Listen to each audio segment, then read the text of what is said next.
My husband asked me to donate my kidney to his dying mother. Prove you're part of this family, he said, squeezing my hand in the hospital corridor. I looked into his eyes and saw what I thought was desperation, maybe even love. Behind him, a nurse wheeled his mother Patricia toward us in a wheelchair, oxygen tubes running to her nose, her face pale and drawn. I said yes. 2 days after the surgery, while I was still in recovery, unable to even sit up without crying from the pain, Christopher walked into my hospital room. He wasn't alone. He had a woman with him, her hand resting possessively on his arm, and in his other hand, he held a manila envelope.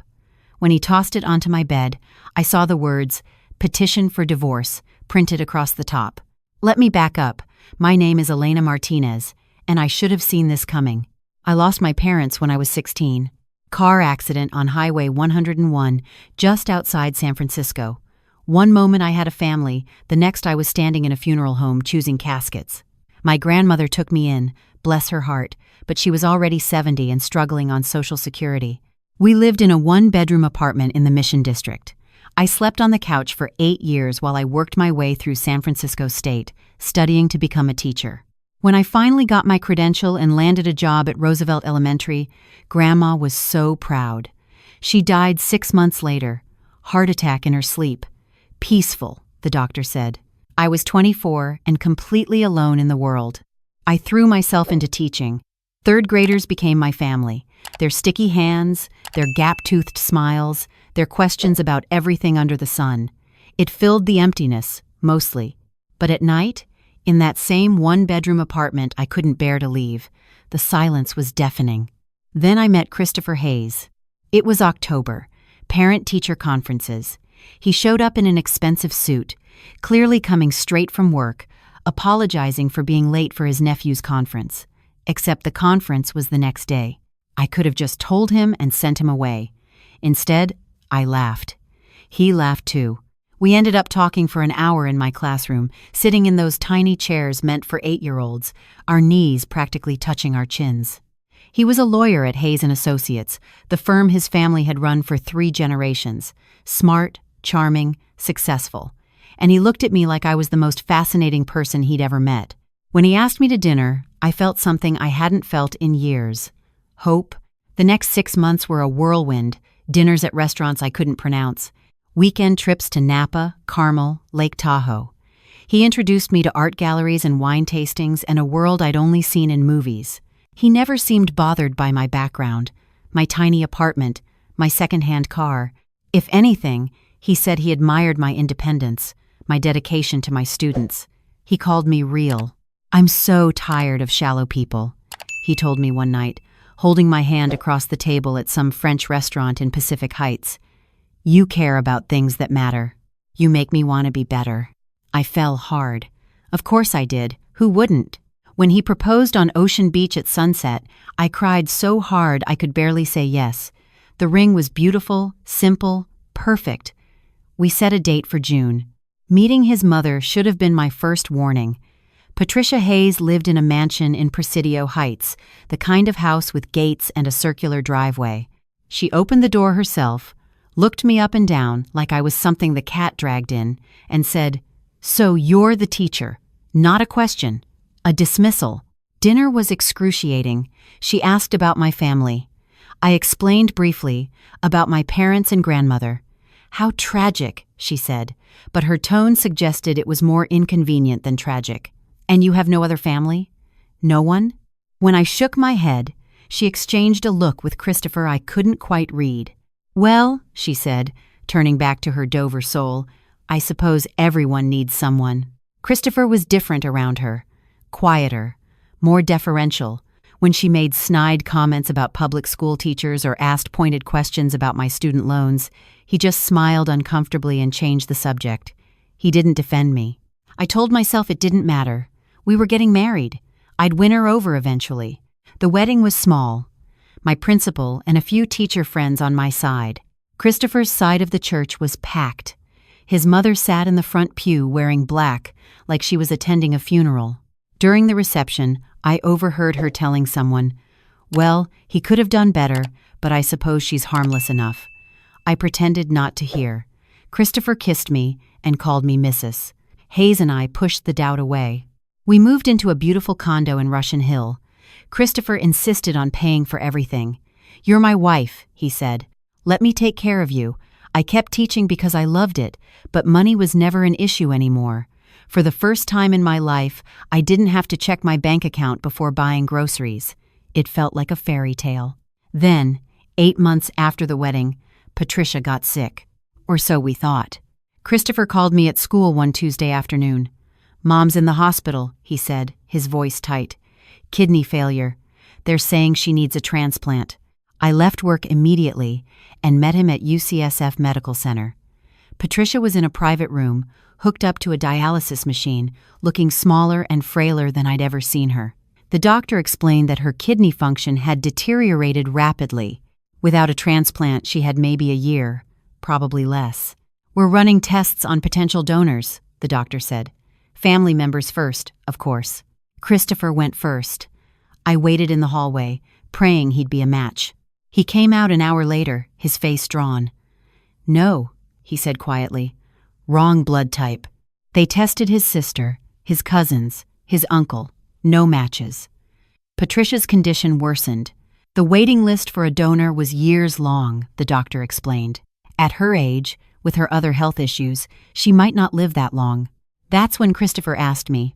We were in the hospital cafeteria, picking at salads neither of us wanted to eat. "They could test you," he said, not meeting my eyes. "There's a chance. You're O negative, right? That's universal." I remembered mentioning my blood type once, months ago, when I donated blood at a school drive.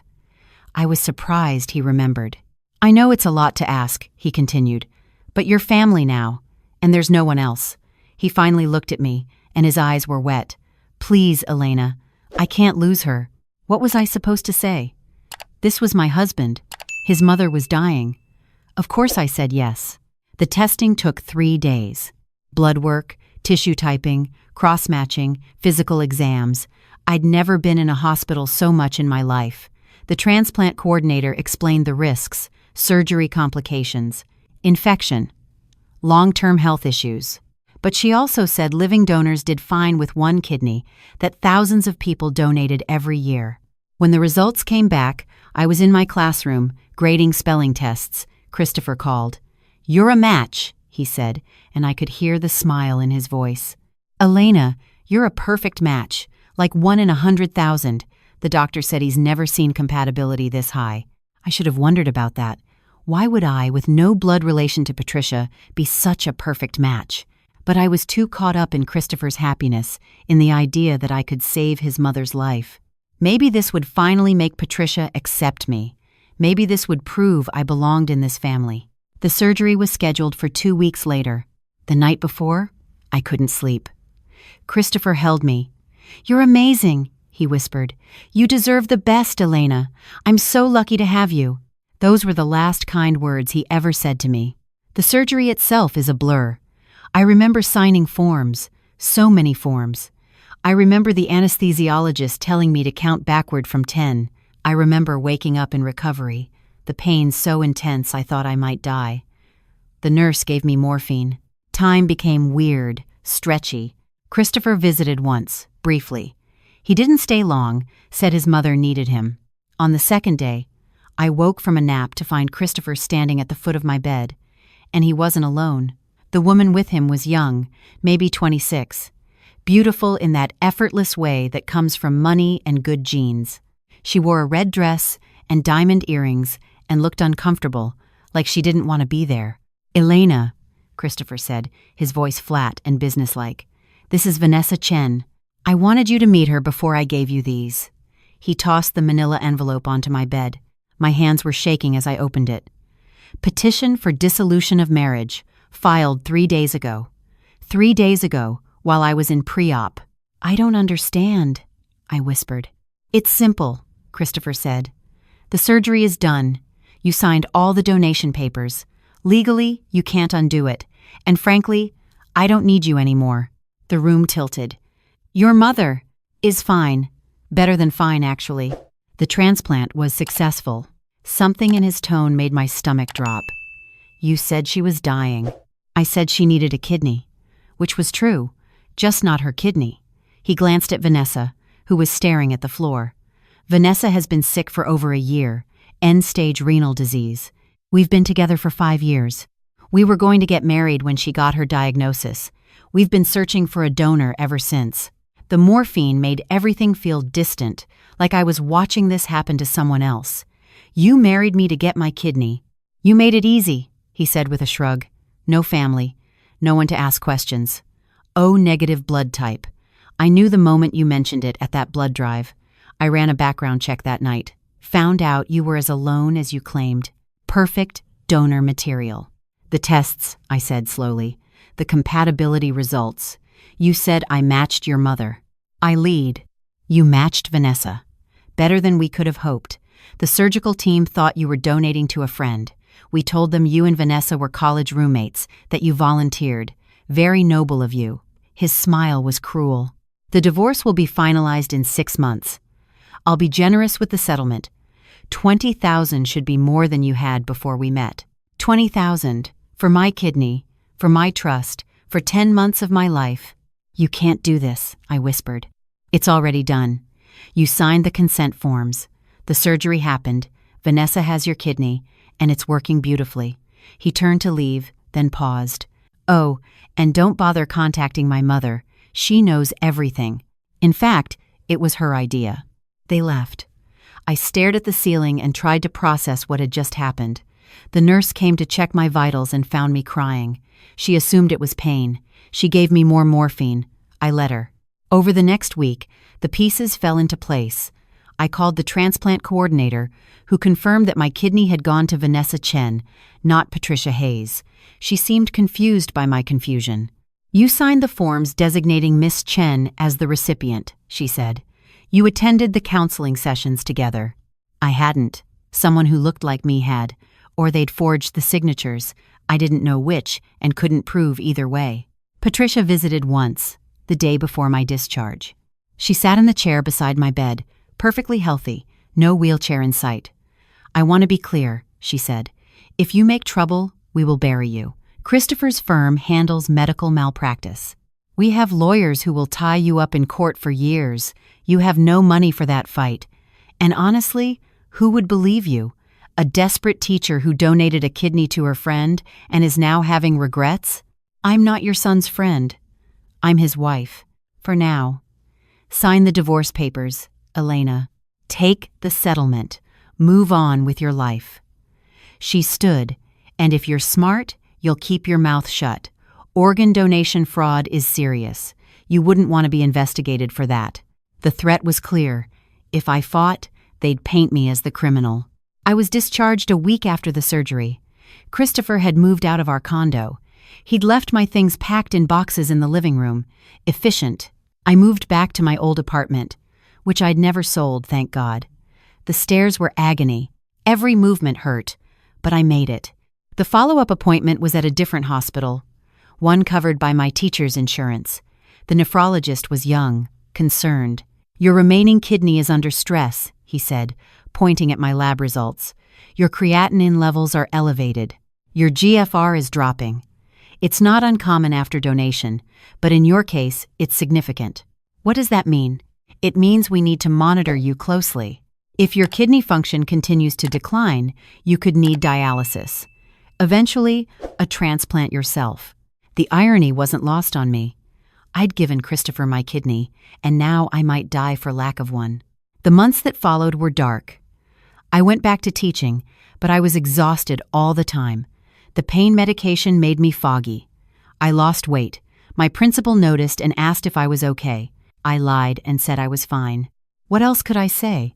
My husband tricked me into donating my kidney to his mistress, and now I'm dying? The divorce was finalized in March. Christopher didn't attend the hearing. His lawyer handed me a check for $20,000. I deposited it and paid off my medical bills. I had $3,000 left.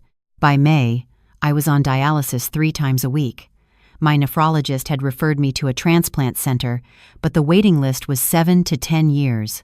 My remaining kidney was failing faster than anyone expected. The doctor said I might have a year, maybe 2. I was going to die. Alone, poor, and no one would even know what had really happened. Then I met Dr. Robert Chen. It was a Tuesday afternoon in June, and I'd gone to UCSF for a consultation about experimental treatments, anything to buy more time. I was in the waiting room when I felt dizzy. The room spun. I stood up, trying to make it to the desk, but my legs gave out. The last thing I remembered was the floor rushing up to meet me. I woke up in the ER. A doctor was standing over me, reading my chart. He was older, maybe 60, with kind eyes behind wire-rimmed glasses. "Elena Martinez," he said slowly. "Your mother. Was her name Maria?" I blinked. "Yes. How did you—" "Maria Martinez. She was a nurse. St. Mary's Hospital. She died in a car accident 28 years ago. 30 years ago. But yes." I stared at him. "Who are you?" "I'm Robert Chen." He pulled up a chair and sat down. "Your mother saved my life." He told me the story. 30 years ago, he was a young resident, driving home from a 72-hour shift. He fell asleep at the wheel and crashed into a telephone pole. The ambulance brought him to St. Mary's, where my mother was working the night shift. He was bleeding internally. His blood type was O negative, rare. The hospital was out. My mother didn't hesitate. She donated her own blood, right there in the ER. 2 pints.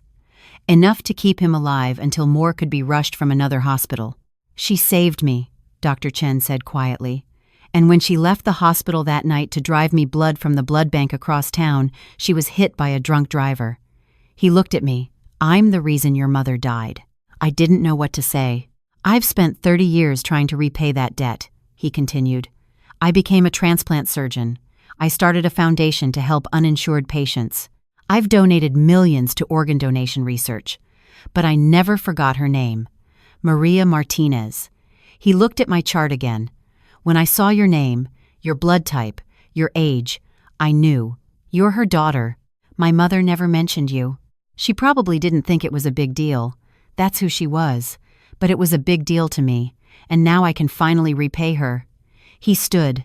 "I'm going to save you, Elena, whatever it takes." What followed was surreal. Dr. Chen personally took over my care. He ran every test, consulted with specialists, explored every option. He discovered that my kidney failure was accelerated by complications from my first surgery. Christopher's surgical team had rushed the procedure, hadn't followed proper protocols. There were notes missing from my file, consent forms that didn't match. Dr. Chen was furious. "This was malpractice," he said. "Criminal negligence. You could sue." "I don't have the money for lawyers." "I do." His jaw was tight. "Elena, I want you to know something. The woman who received your kidney, Vanessa Chen, she's my daughter." I stared at him. "What?" "I didn't know about the scheme. I swear to you, Vanessa told me she had a friend donating. I never met you because I was out of the country at the time, consulting on a case in Singapore. When I got back, the surgery was done. Vanessa was recovering. I was grateful." He ran a hand through his hair. "I didn't know she'd been dating Christopher Hayes. I didn't know about his plan. If I had, I would have stopped it. Does Vanessa know that I wasn't a friend?" "She does now. I told her everything yesterday." He met my eyes. "She's devastated. She wants to give the kidney back." "That's not how it works." "I know.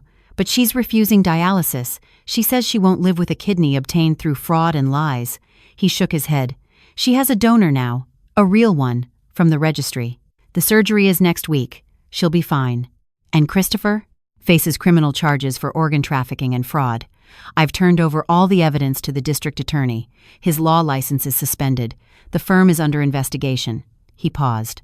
"My lawyers are also going after his assets. Everything he gained from this. The settlement money you received won't be enough, but we'll get more." I should have felt vindicated. Instead, I just felt tired. "First, we save you," Dr. Chen said. "I have a kidney for you, mine." "No, Elena, you don't owe me anything. And you don't owe my mother anything more than you've already given.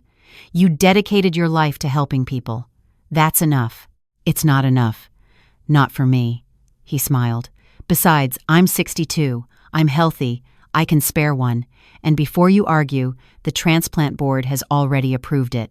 We're a match. Not as perfect as you and Vanessa were, but good enough." The surgery happened 2 weeks later. Dr. Chen donated his kidney to me 30 years after my mother donated her blood to him. The circle complete. I spent 2 years recovering. Dr. Chen not only gave me his kidney, he gave me a future. He offered me a job at his foundation, the Chen Medical Foundation, running their patient advocacy and education program. I started small, part-time while I was still healing, but I discovered I loved it. I loved helping people navigate the medical system, helping them find resources, telling them they weren't alone. Eventually, I became the director of education programs. The foundation grew. We helped thousands of patients. I wrote grants, gave speeches, met with legislators about organ donation reform. My life had purpose again. Different from teaching, but just as meaningful. As for Christopher, Patricia, and Vanessa, karma came for them all. Christopher was disbarred. The fraud charges led to a criminal trial. He was convicted and sentenced to 5 years in federal prison. Hayes and Associates lost clients, faced lawsuits, and eventually declared bankruptcy. Patricia lost everything. The mansion in Presidio Heights was seized to pay legal fees and victim restitution. Vanessa survived, but barely. The guilt ate her alive. She genuinely believed I was a willing donor, a friend helping a friend. When she learned the truth, she tried to refuse the kidney, but by then it was too late. The surgery was done. She lived, but she dedicated the rest of her life to organ donation advocacy, speaking out against fraud and coercion. We met once, at a conference. She apologized. I accepted. We weren't friends, but we weren't enemies either. Just 2 women damaged by the same man. And Patricia, the architect of it all, faced the cruelest irony. 2 years after I received my transplant, she developed real kidney failure. Decades of undiagnosed diabetes caught up with her. She needed a transplant. Christopher was in prison. Vanessa refused. And I, the daughter-in-law she'd scorned, was the only living person she knew with her blood type. She called me. Actually called me. Asked if I would consider donating. I said no. She died 6 months later, alone in a county hospital, waiting for a kidney that never came. I know I should feel guilty about that, but I don't. Some debts can't be repaid. It's been 4 years now since Dr. Chen saved my life. I'm healthy. I'm happy. I started dating again, though I'm cautious. I've learned that not everyone who says they love you means it. But I've also learned that family isn't just blood. It's the people who show up, who sacrifice without expecting anything in return, who see you at your worst and choose to stay. Dr. Chen and I have Sunday dinners now. He calls me his daughter, and I call him Dad. It's strange and wonderful and more than I ever expected. Sometimes I think about that day in the hospital, when Christopher dropped those divorce papers on my bed and walked away. I think about how small I felt, how broken, how certain I was that my life was over. I was wrong.